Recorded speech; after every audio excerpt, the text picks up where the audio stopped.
Boa noite a todos, bem-vindo mais uma vez para o nosso estudo. E antes de iniciar, agradecendo sempre a espiritualidade amiga que nos recebe, que prepara esse ambiente para que a gente se sinta bem, se sinta confortável e em harmonia para que os esclarecimentos sejam de boa compreensão, para que a gente entenda o que o autor quer explicar para a gente e também compreenda as explicações da Yarinha.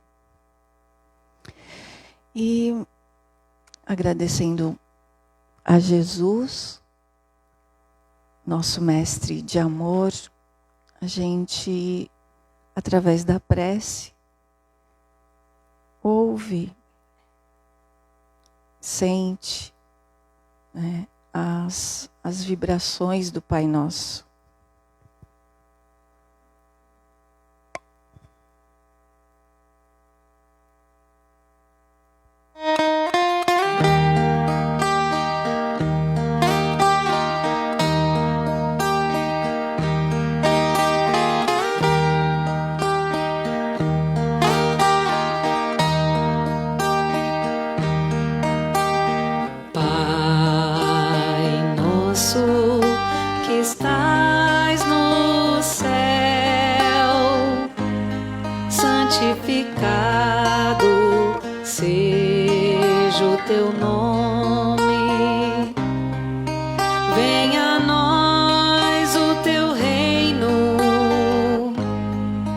Seja feita a tua vontade.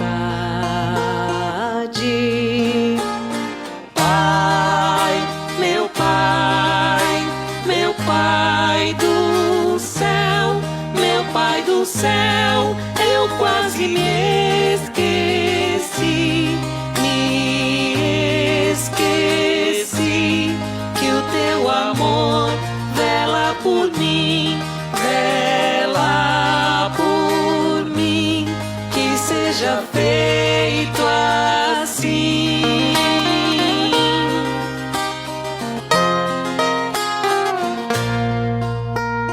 O alimento desse dia, dai-nos agora e sempre.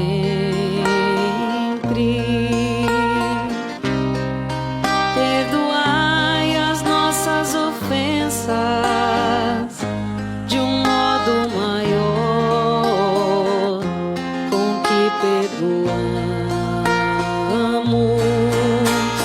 Pai, meu Pai, meu Pai do céu, meu Pai do céu, eu quase me esqueci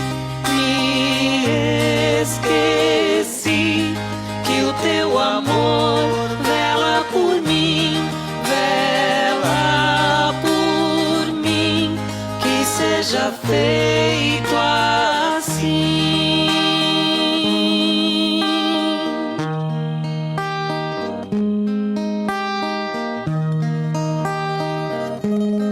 Não nos deixeis cair em tentação, mas livrai-nos de todo mal.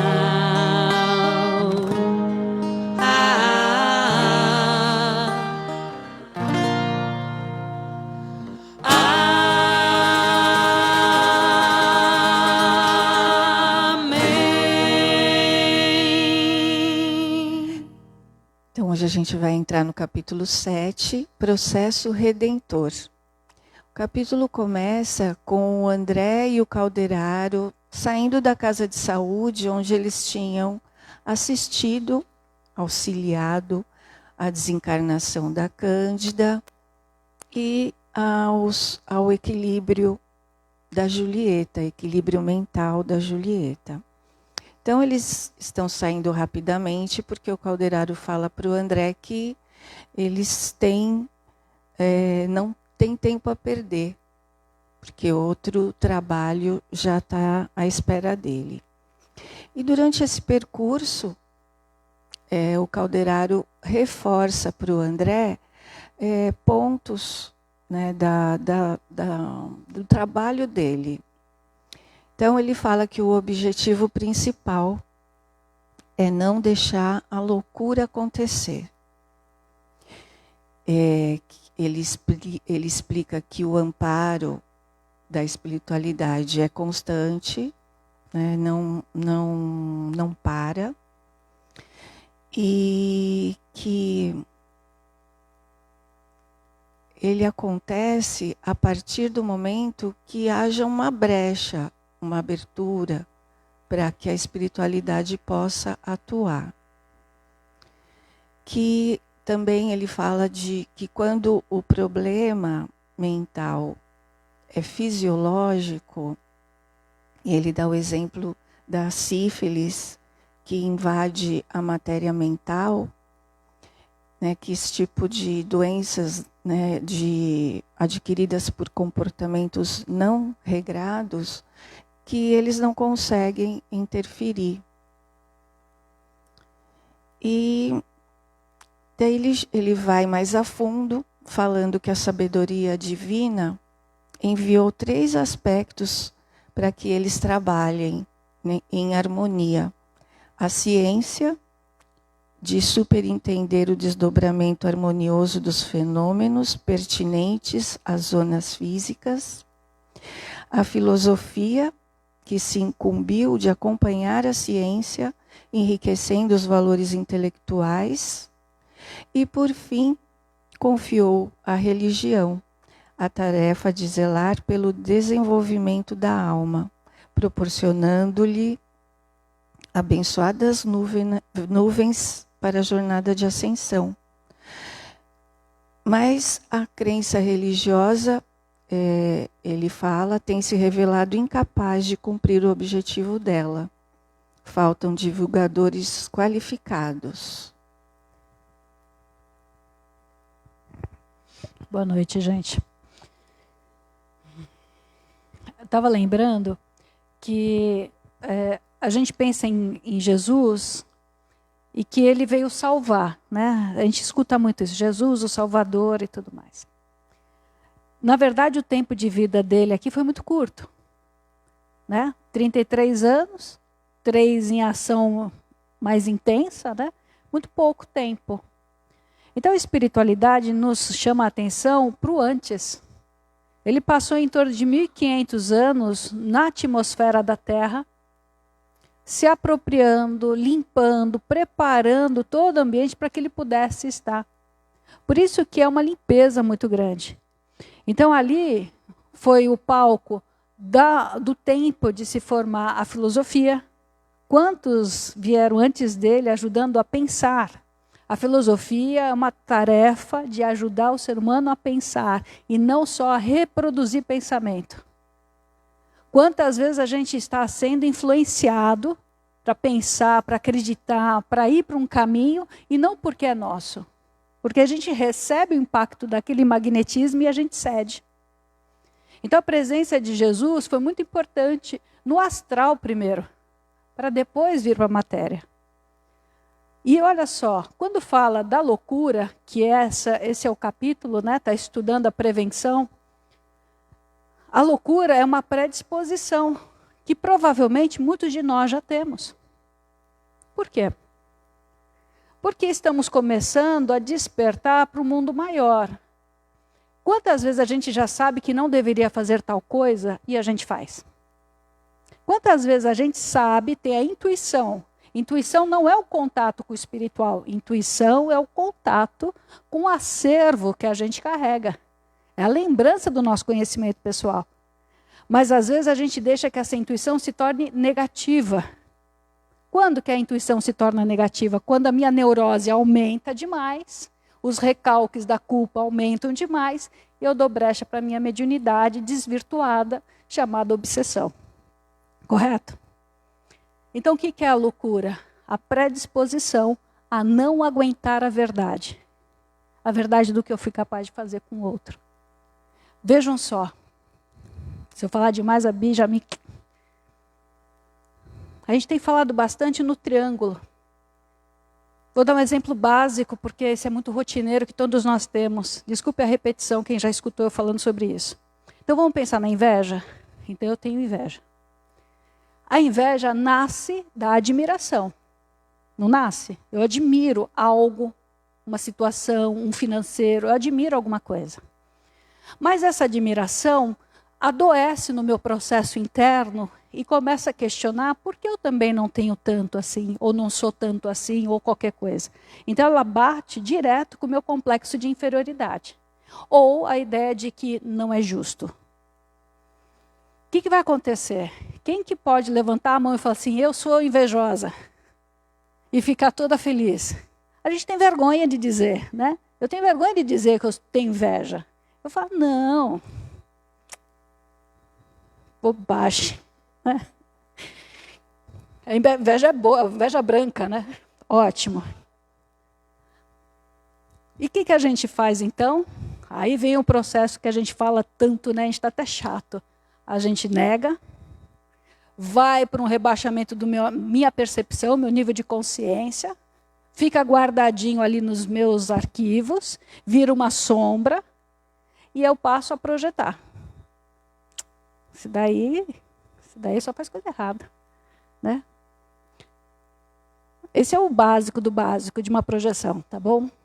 E esse sistema se repete até que desconstrua, enfrentando a verdade, né?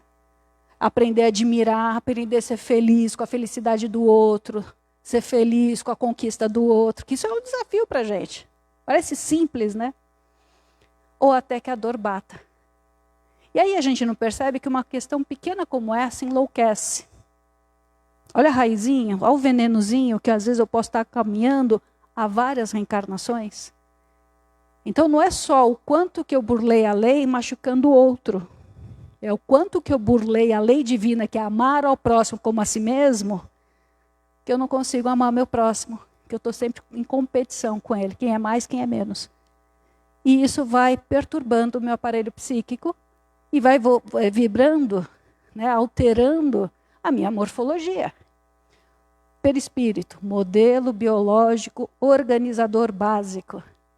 Fica ali um registro. E esse registro vai encontrar um acesso. Vai encontrar um acesso na formação de pensamento, vai encontrar um acesso na manifestação emocional, ou vai encontrar um acesso nas vias fisiológicas. Né? Então, o enlouquecimento nunca é de agora. Nunca. É sempre uma coisa que já foi aprendida. Só para encerrar, Bi. A dor é algo aprendido. Nós aprendemos a sentir dor. Olha que interessante, né? Agora, o que eu faço com a dor?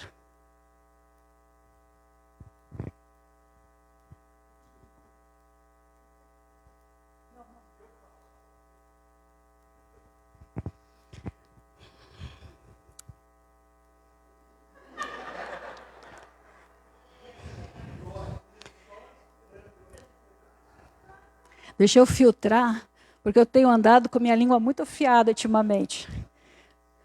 Não, mas falando sério, o que eu faço com a minha dor? Primeiro, vai depender do quanto eu aceito essa dor. Não é verdade?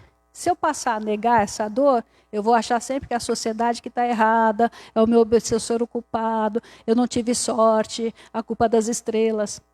Transfere. Aquele que não assume, terceiriza. Tá bom, já entendemos isso também. Mas quando eu percebo que a dor é minha, há um perigo. É o perigo da culpa. Então eu passo a vibrar no sentido de menos-valia, de inferioridade, não de imaturidade espiritual. Porque todos nós somos imaturos espirituais ainda, estamos aprendendo e acordando agora, né? Mas eu passo a vibrar na sensação de inferioridade. E isso pode também agravar essa minha dor. E aí arrastar tempos em tempos. Então o que é lidar a dor? A humildade de aceitá-la. A humildade de saber que somos aprendizes. A humildade de saber que vamos errar e muito ainda. Por mais boa vontade, mais que a gente redobre a vigilância, orar e vigiar, a gente ainda vai errar. Ou seja, aceitar esse processo. Então, o trabalho é aceitar a verdade, quem eu sou, e não quem eu gostaria de ser. E nem de quem eu fui. Então, eu não posso ficar presa nos erros do passado. Eu não posso achar que eu sou um alecrim dourado, que nasceu no campo, sem ser semeado. Né? Eu tenho que tomar um pouco mais de consciência do que eu sou. E a única ferramenta que a gente tem para isso é a humildade. Mas se a humildade bate de frente com ciúmes, com desejo incalculado, né? Com essa ambição desenfreada, eu tenho que ter sucesso sem entender que o sucesso não é necessariamente quanto eu tenho no banco. Sucesso é a empreitada de me tornar alguém melhor. Mas ainda não está muito claro isso dentro de mim. Então eu ainda confundo entre ser melhor e ter mais. Então esse vagalume que nós somos, acende e apaga, às vezes acaba atrapalhando eu aceitar a minha dor. Então o que eu posso fazer? Imagens de redenção. Estou com falta de ar, né? Deixa eu falar devagar.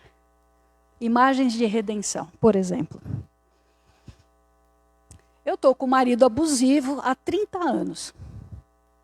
Apanho dele na frente dos meus filhos. Todo o dinheiro que eu trabalhei o mês inteiro lavando roupa, passando, limpando a casa das pessoas, chegando tarde, tendo ainda que cuidar dos filhos pequenos, aquela labuta, ele pega esse dinheiro, me bate e vai beber com outras mulheres. Eu estou dramatizando, só um pouquinho, né? Mas aí o que acontece? Nas minhas imagens equivocadas de redenção, ele é meu karma. Deus quis assim. Desde quando Deus quis a barbárie? Desde quando foi ele que inventou a tragédia? Foi o ser humano, através da ferramenta que ele nos deu, chamado livre-arbítrio. É uma ferramenta que ele nos deu, porque aqui é um laboratório gigantesco, que nós é que co-criamos em plano bem menor o poder. Então, eu crio imagens de redenção para aliviar a minha dor. Alivia? É um band-aid, né, gente? Molhou, sai. Não é assim? Não cura, não resolve. Só tampa imediatamente um problema. Então, eu preciso tomar mais cuidado sobre as questões de causa e efeito. Do que realmente é karma. Do que realmente foi compromisso assumido. Né? Será que eu assumi o compromisso de ficar apanhando a minha vida inteira? Será que eu assumi o compromisso de mostrar para os meus filhos que é assim que se vive? Sendo desrespeitado, violado, usurpado nos valores? Será que é esse meu karma mesmo? Ah, mas eu estou aqui para ajudá-lo, porque eu sou um pouco melhor do que ele. Olha o nosso orgulho disfarçado de humildade, né? Então a gente aprende a apanhar, a gente aprende a conviver com a dor sem dar um destino útil para essa dor. Mas nós criamos imagens de redenção dentro da gente. Então nós precisamos atualizar o que é realmente uma resposta kármica da vida. Existem coisas que de fato a gente vai ter que enfrentar. Existem coisas que de fato são responsabilidades nossas. E tem coisas que na verdade a gente aprende a respeitar. Às vezes dizer não é a grande tarefa da nossa reencarnação.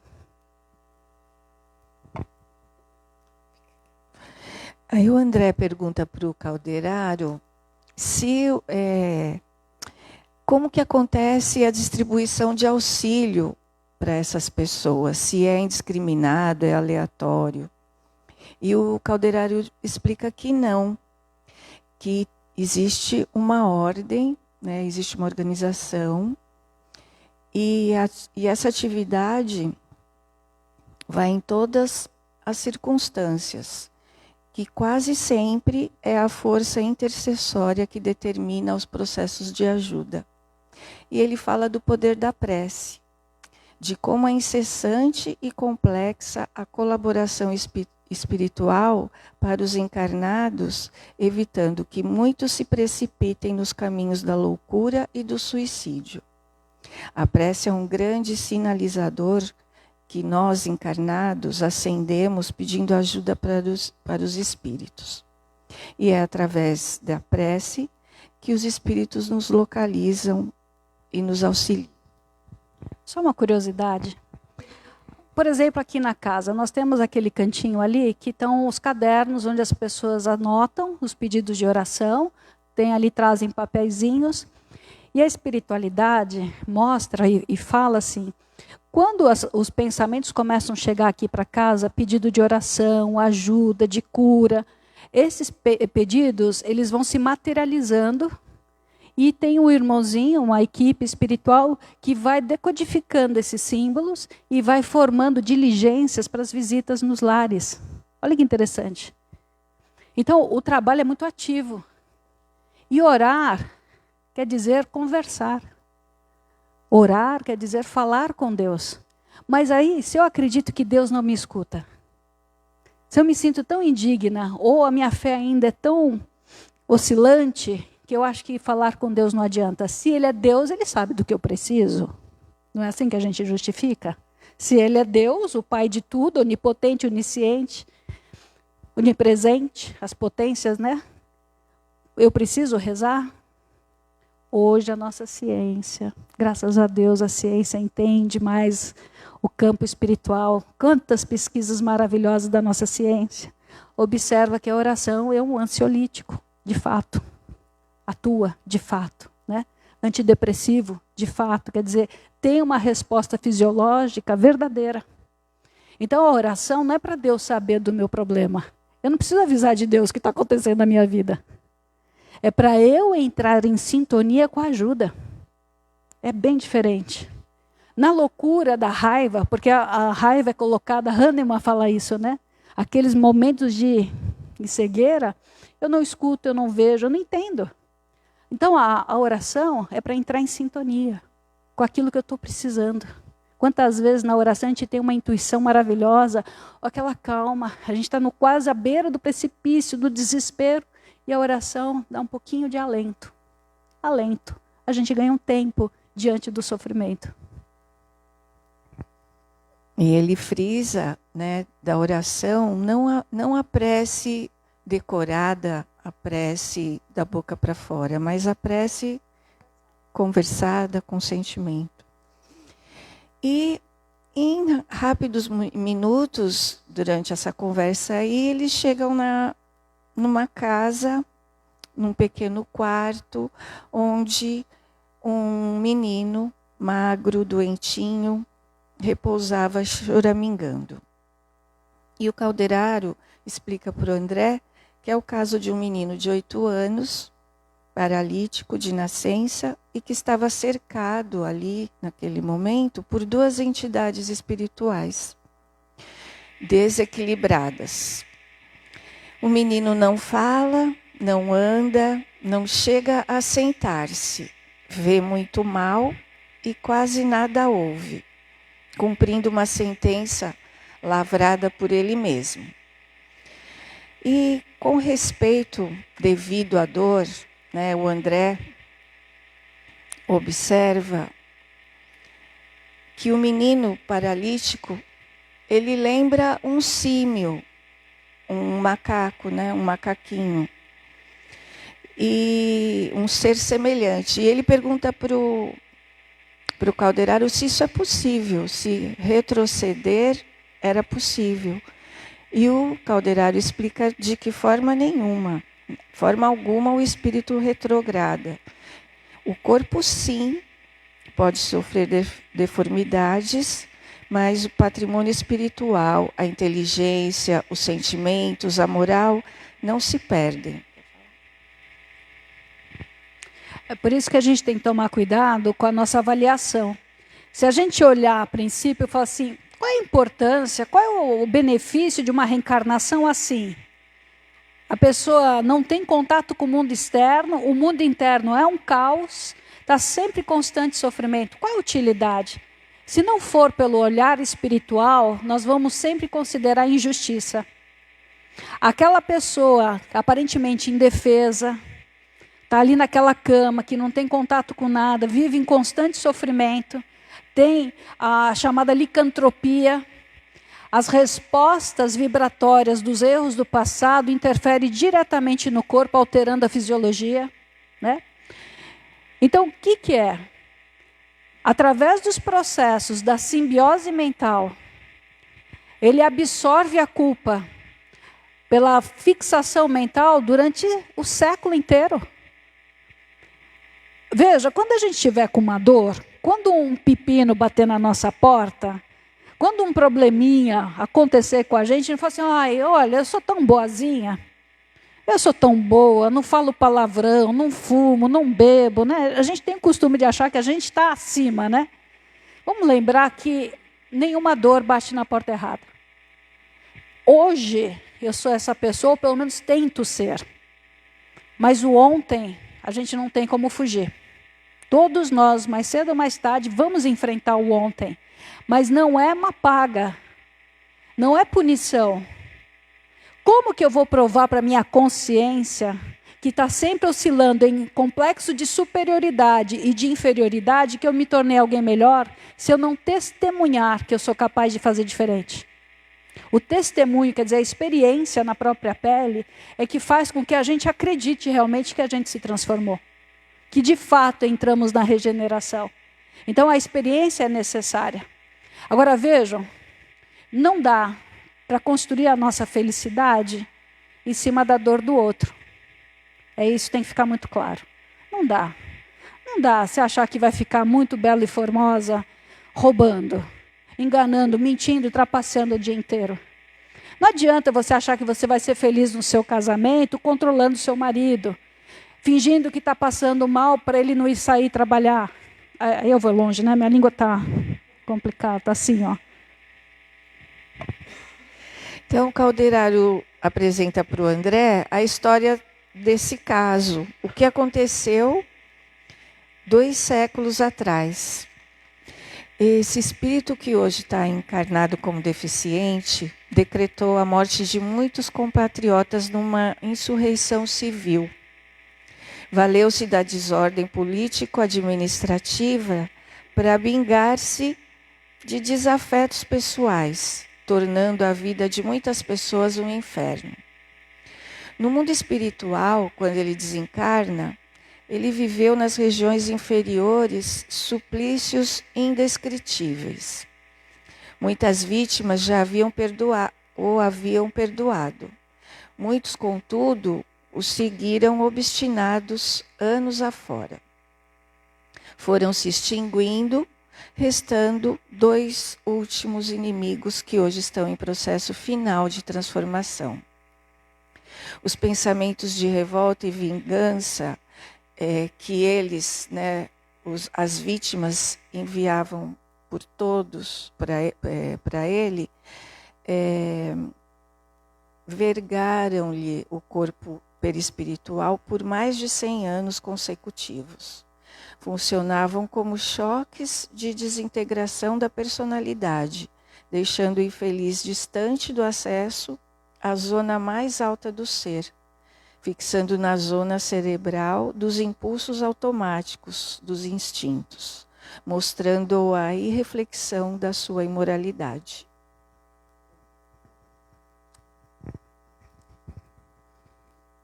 Eu fico sempre pensando, quem nasceu primeiro, né? O ovo ou a galinha, né? A gente pensa assim, vítima e algoz, vítima e algoz. É uma troca de papel, uma hora eu te bato, outra hora você me bate, uma hora eu te bato. A gente vem trocando esse papel, então, na verdade, ninguém é vítima e ninguém é algoz. Nós não temos inimigos. Essa é a verdade.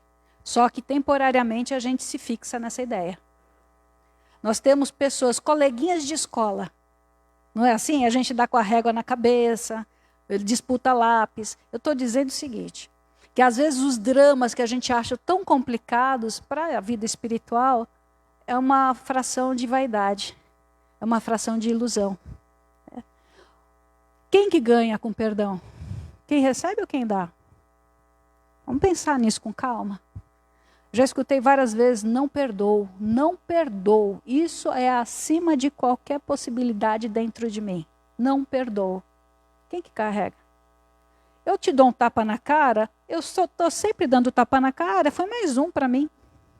Eu sou tão bruta, tão difícil, que eu não entendi. Mas aquele que recebe não esquece, não é assim? Muitas vezes não é quem faz, é quem recebe. Agora, por que não esquece? porque bateu no nosso orgulho ferido. Não é o orgulho que machuca, é o orgulho ferido que dói. O orgulho às vezes a gente nem percebe que tem, está disfarçado, não é? Então quem que ganha com o perdão é quem dá, não é quem recebe. Porque você pode me perdoar, mas dentro do meu coração, se eu não me libertar, não adianta. Você pode me dar o tesouro do seu coração, que eu vou jogar no lixo. Não deiteis pérolas aos porcos. Né? Às vezes eu posso dar um tesouro para alguém e a pessoa não entender que aquilo é importante. Então, o perdão é sempre essa resposta divina. Então, vamos pensar na psicossomática, por exemplo, ou qualquer tipo de manifestação de doença, no campo físico, espiritual, material. Será que a base de toda doença não é o perdão? Perdão que eu dou, perdão que eu preciso me dar, né? A libertação. Será que então a doença não é uma reprogramação da evolução filogenética, mas principalmente ontogenética, para que eu reprograme o meu próprio código? Quando fala de consciência, você já parou para pensar como esse negócio é grande? Tomar consciência, fica uma palavrinha pequenininha, mas o negócio é colossal.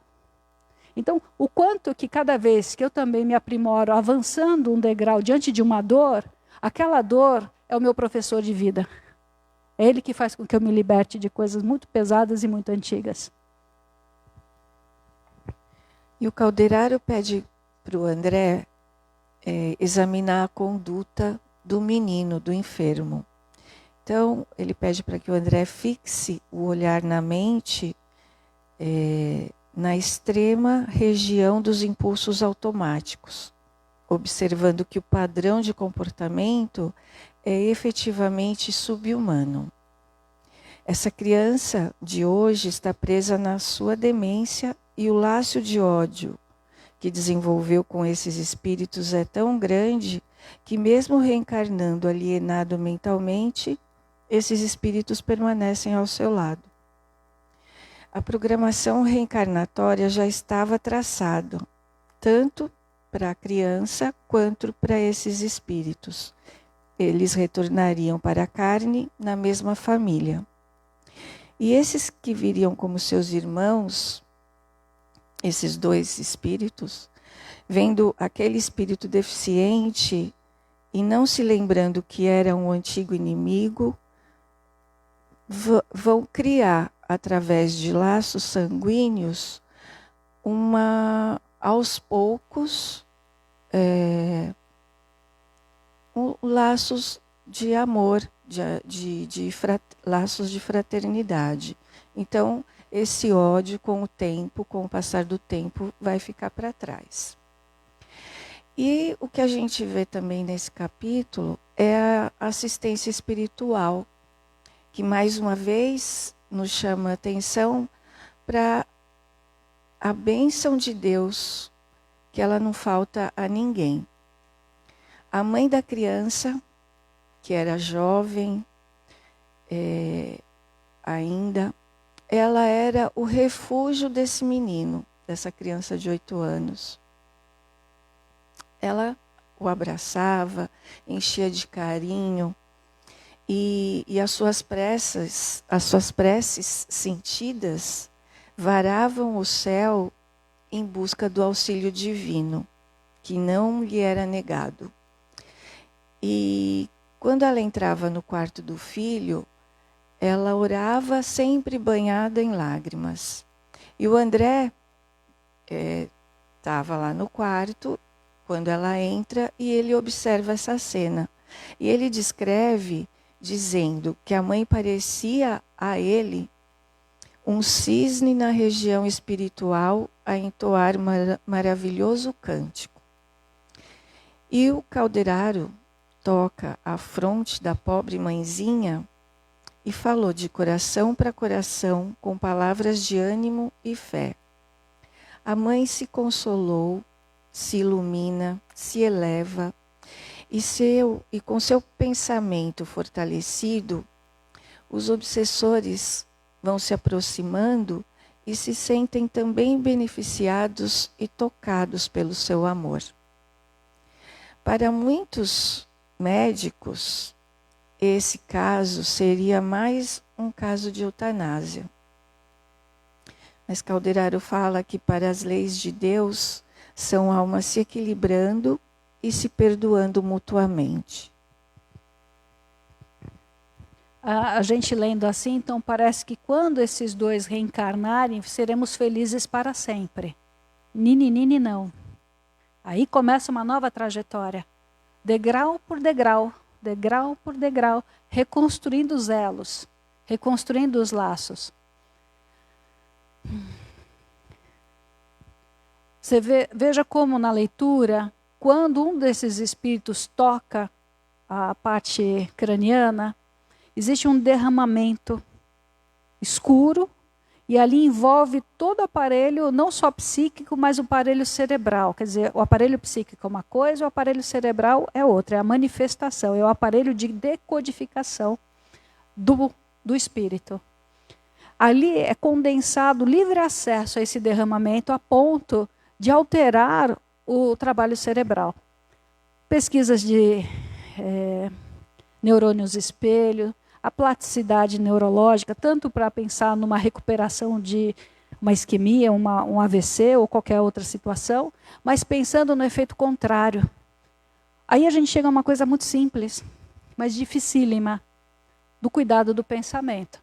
Vocês observam que se a gente pegar muitos dos pesquisadores, daqueles que estão falando da vida maior, eu não estou falando espírita, tá? Estou falando de todos aqueles envolvidos em ajudar o ser humano a ter uma vida melhor, ele está falando cuidado com o teu pensamento. Cuidado. Né?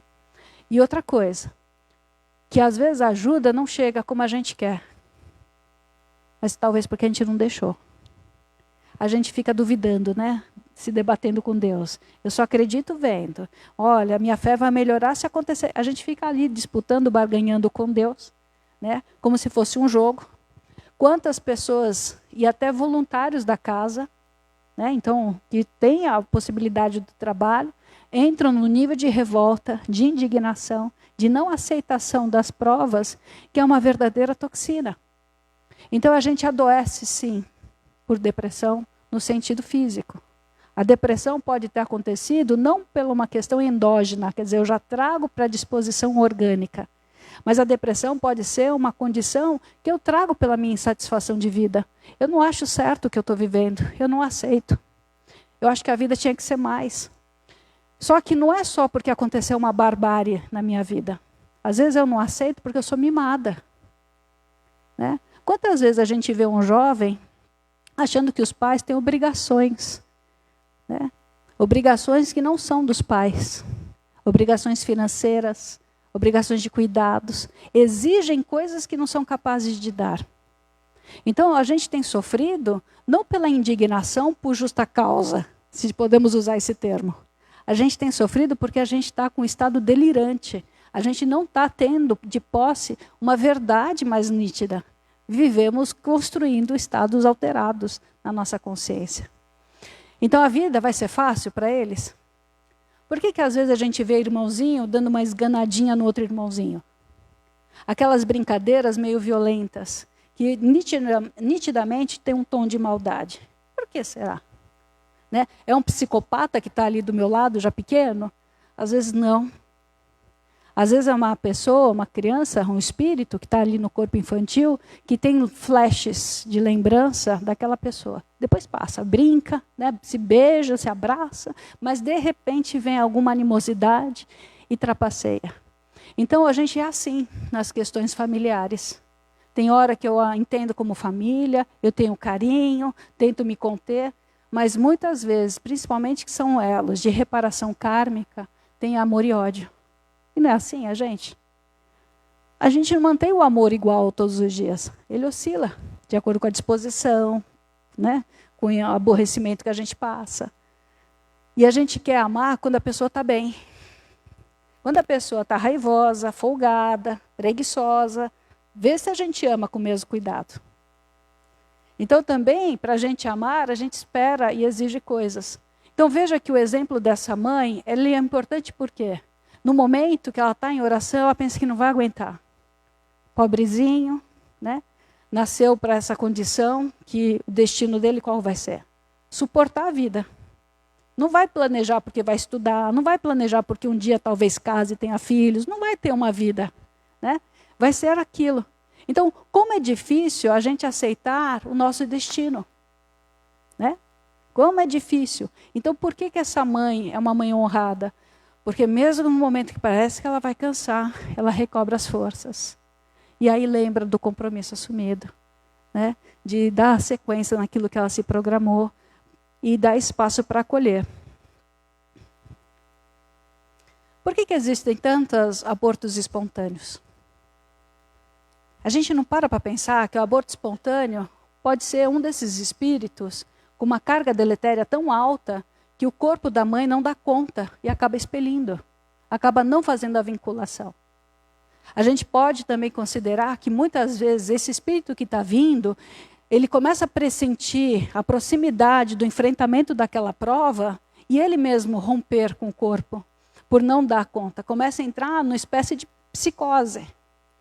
E a gente pode entender também que às vezes o corpo da mãe não aguenta a toxicidade perispiritual, porque a gestação é um fenômeno maravilhoso. Não se gesta só o corpo.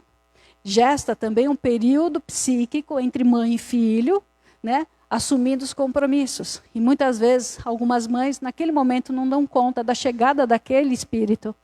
E às vezes vai ter um aborto espontâneo, outro aborto espontâneo. Aí até fazer uma limpeza perispiritual para conseguir ir lá pela tantas vezes. Então, olha quantos fenômenos existem à nossa volta, que têm origem no espírito, que a gente às vezes não tem uma causa aqui na matéria, não dá para entender aqui, não dá, mas que a gente tem o chamado para escolher, estudar e entender. Né? Permita-se buscar um pouco mais dessas informações, permita-se ler um pouco mais, leia.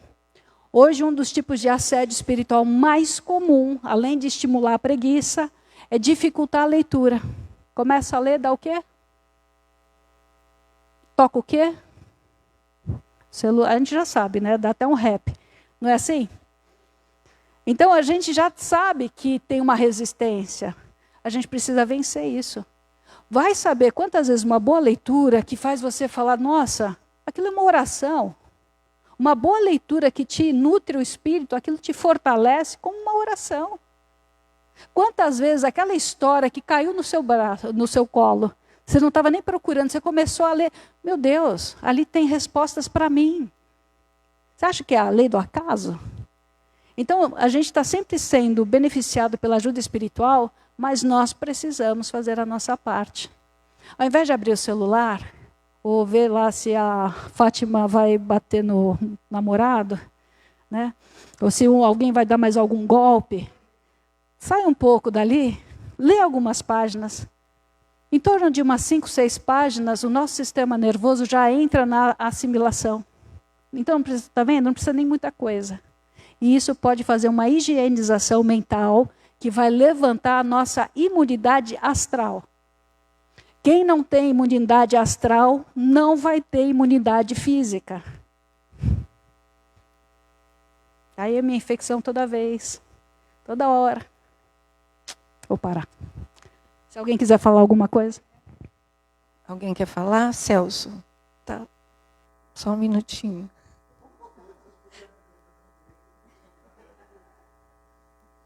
Tem direito a 2 perguntas. 20 reais. Yara, eu queria pedir licença para perguntar uma coisa do começo, quando você diz que Jesus, embora tenha passado tão pouco tempo, mas a importância foram tantos anos que ele se preparou para vir. E aí me veio na memória Maria de Nazaré. Então, Maria de Nazaré dá a impressão que, de repente, Jesus ia nascer, chamaram ela e ela veio. Mas, quando a gente vai estudar a história dela, ela veio tão devagar, implantando serviços para poder se ajustar a essa atmosfera. Então, como ela tinha todas as respostas para tudo durante o processo encarnatório dela como mãe de Jesus, ela deve ter ficado muito tempo se preparando. Com certeza. Quando Jesus, na verdade, Jesus não estava se preparando. Porque ele é um espírito de uma envergadura que a gente não faz nem ideia. Então ele não precisava de preparação. Ele precisava preparar o ambiente e a equipe escolhida por ele, dedo a dedo. Então ele tinha que vir num corpo que tivesse uma amorosidade correspondente para que, pela vibração dele, não agredisse. Né? Contam-se, não sabemos até onde é ou não é, que Jesus sofria com hemorragias. Então fala-se que a vibração dele não suportava no corpo. Então ele não ia conseguir ficar muito mais tempo também encarnado, né? Então ele precisou escolher um espírito preparado, com um nível de resignação, de aceitação, de humildade, porque Maria não contestou, né? Ela engravida sem o contato humano. Embora Jesus tenha falado que não veio mudar a lei, mas dar cumprimento. Nem as leis biológicas, nem a lei já estimulada por Moisés com os 10 mandamentos, não a lei civil. Mas ele nasce dessa combinação astral. E aí, quando ela aceita ficar com José, aceita pelas vozes que ela escutava, dizendo que ele seria um protetor, embora José, pela história, era muito mais velho que ela. Né? Então, ela foi escolhida, mas José também foi escolhido. João, o evangelista, era um grande amigo, já de infância de Jesus. Eram primos, né? Existem estudos, mas eles eram grandes amigos, e eles já trocavam essas alegrias do mundo maior de pequenos. Coisas que os outros não entendiam, porque eles passavam tanto tempo conversando ou olhando o céu, as estrelas e tudo mais. Então ele teve uma equipe muito bem formada. Agora vamos lembrar da importância, por exemplo, de Sócrates, vários outros filósofos, mas a importância do próprio Platão. Platão foi um dos filósofos que, em desdobramento astral, narrou a cidade perdida de Atlântida. Ele narra, né, nas suas escrituras, como era essa cidade. Ele entendia o plano astral muito bem, né? Mas aí a maldade da materialidade coloca como se os filósofos fossem loucos, fossem depravados. Olha a projeção. Quando eu não aceito a verdade, a minha loucura vira sua. É você que não aguenta, não sou eu que não aguento. Então eu quero impor a minha vontade. E muitas vezes esses foram os primeiros mártires. Aqueles que ensinaram a pensar, ensinaram a sentir, mas eles já estavam preparando a psicosfera da Terra.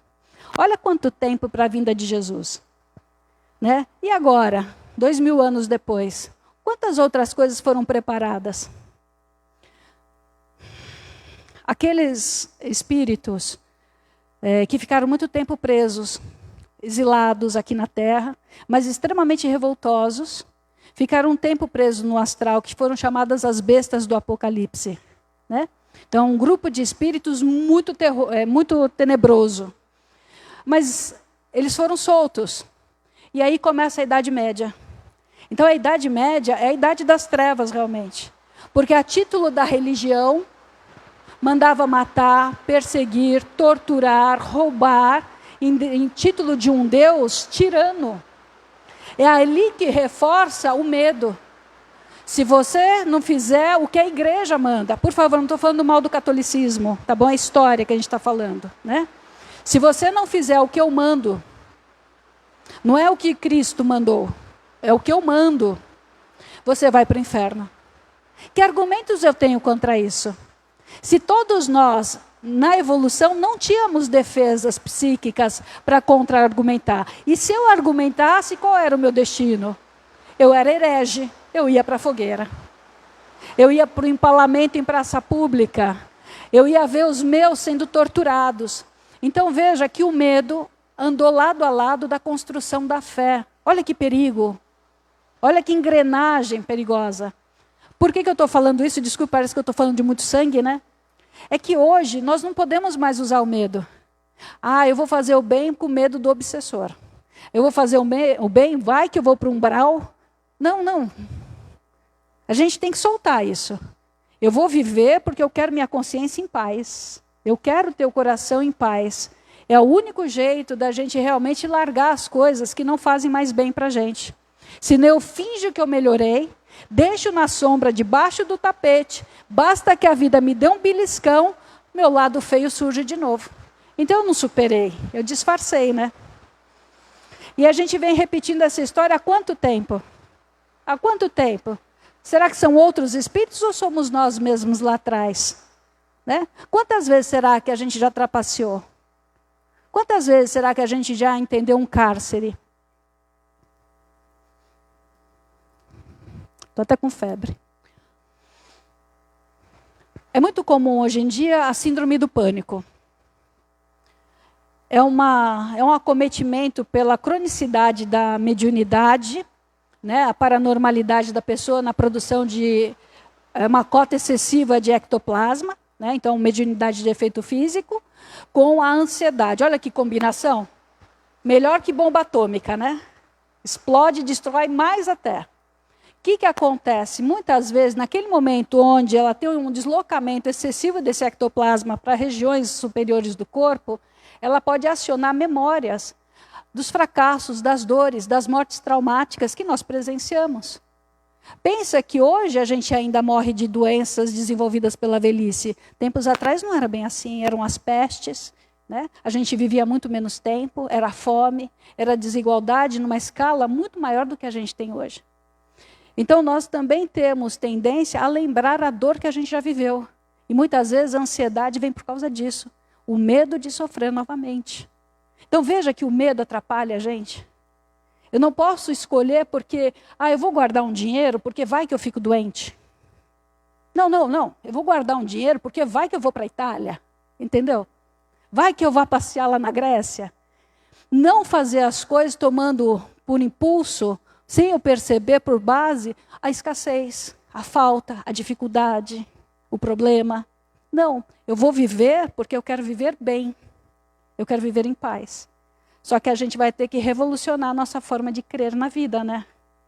Não vai poder só ser aqui. Eu vou ter que sentir. Se eu não sentir, eu me trapaceio. Você é até mais leve na segunda pergunta, porque a primeira resposta foi fantástica. Vou reduzir bem. Não, a segunda tem a ver com a dor, o sofrimento, a culpa, a menos-valia e a perda da coragem.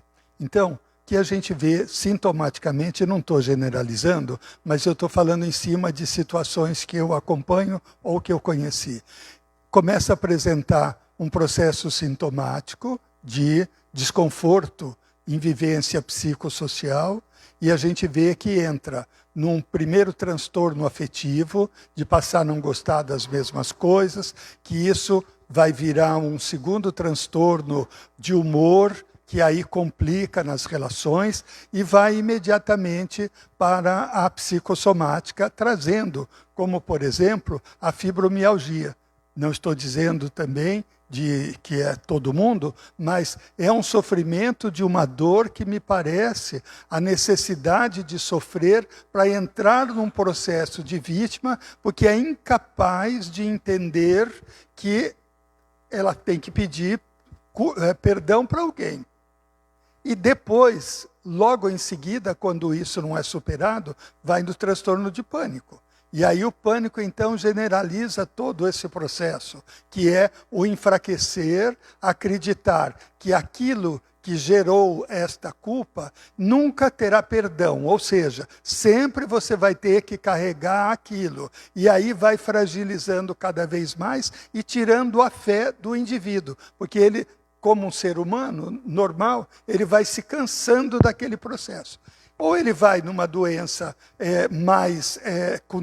mais crônica, ou ele vai na busca de finalizar aquela doença. Um suicídio montado, ou um suicídio desejado, e assim por diante. É um raciocínio isso?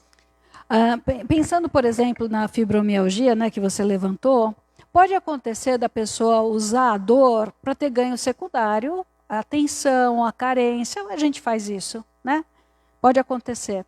Mas muitas vezes, na fibromialgia, existe uma culpa, E a pessoa não está vivendo uma tragédia. Ela tem uma vida boa. Ela tem filhos bonitos. Ela tem um trabalho legal. Ela tem amigos. Então existe um choque sobre a crença. Por isso que a gente fala muito de crença limitadora. Ela carrega internamente a crença de que quem fez o mal vai ter que sofrer pelo mal. Só que às vezes a gente tem a benesse divina de arrumar o mal fazendo bem. Será que eu só vou ter que pagar o meu passado espiando? E às vezes, então, a pessoa não tolera a felicidade que tem, vendo, lembrando, mesmo não lembra fatos, mas lembra sensações no próprio corpo. Ela lembra no próprio corpo a dor que ela causou. E ela não consegue se libertar porque ela não se dá o perdão. Ainda tem, então, um controle. Por isso que hoje em dia a gente sofre pelo controle. Eu quero controlar as coisas. Né? E qual é o melhor jeito? Se gostar. Como é que eu vou gostar de mim? Vou para a malhação lá? Levantar o seio? Enxugar a gordura? É só isso. Muito pouco. Aguenta 3 meses, 1 ano. Né? Dá uma recalchutada, dá aquela levantada. Porque a gente vive de projeção, né? Então é para fora. Mas quando o apelo interno volta a apitar, a pineal fala assim, Yara, agora chega, né? Agora vamos para o que é real, aquilo vai pedir mais espaço. E aí eu vou ter que fazer a correção de aprender a gostar de mim como eu sou. Não como eu acho que deve ser o ideal. Porque se eu não começar a gostar de mim hoje, cheio de cargas erradas que eu carrego, como é que eu vou fazer? Então o gostar de si, a gente pode começar com comparativos. Como é que eu estava o ano passado? Como é que eu estava há 5 anos? E hoje? O que eu acreditava nas ideias, nas fantasias, e hoje? O que eu acredito? Como eu levo a minha vida? Então, a reprogramação também vem do comparativo de como eu fui, não como o Celso foi. Eu não posso me comparar com o Celso, eu tenho que me comparar comigo mesma, da minha versão, se eu realmente atualizei a minha versão ou não. Senão, a gente fica preso num ciclo vicioso de dor e sofrimento. Por isso que é legal a gente estudar a licantropia. Não só a zoantropia, aquelas aberrações, né? Aquelas mudanças fisiológicas daqueles filmes de terror, né? Parece que a pessoa foi lá em desdobramento, viu o que acontece no umbral, trouxe em forma de filme. Né? Mas a zoantropia é a força mental que a gente tem para desorganizar por processos de culpa. Né? Ou porque eu acho que as pessoas não estão dando o meu devido valor. Então vocês vejam que a balança é sempre menos-valia ou soberba, complexo de superioridade ou inferioridade. Por isso que a gente precisa harmonizar. Né? Senão a gente fica produzindo fenômeno. Agora, a nossa farmacologia andou muito, né? Parece que a farmacologia trabalha bem alinhado com a mediunidade hoje. Né? Alivia muitas coisas. Mas cura todas? Às vezes não. Quantas e quantas vezes o paciente com os mesmos sintomas, com a mesma tendência biológica, com coisas muito similares, idêntico, a gente sabe que, né? Mas com situações muito similares, um tem melhor, outro não, sendo exposto ao mesmo tipo de tratamento. Por quê? Que por que são esses? O que acontece lá na essência da transferência da energia perispírito, do pletérico corpo, célula, que para mim não dá certo e para você dá? Então existe ali a ação do mérito.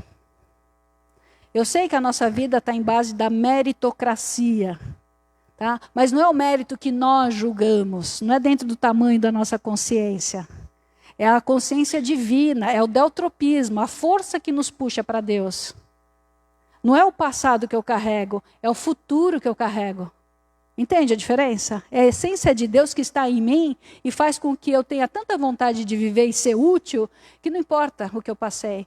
Por isso que a gente fala muito de Paulo de Tarso. Se ele tivesse parado, lembrando todo dia a dor que ele causou, ele não teria saído do lugar. E nós precisamos fazer o mesmo.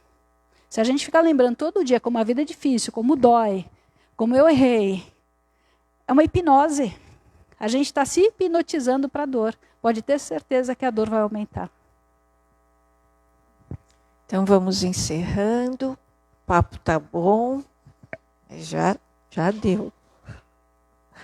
Então vamos nos acomodar confortavelmente nas cadeiras, fechar os nossos olhos, respirar profundamente.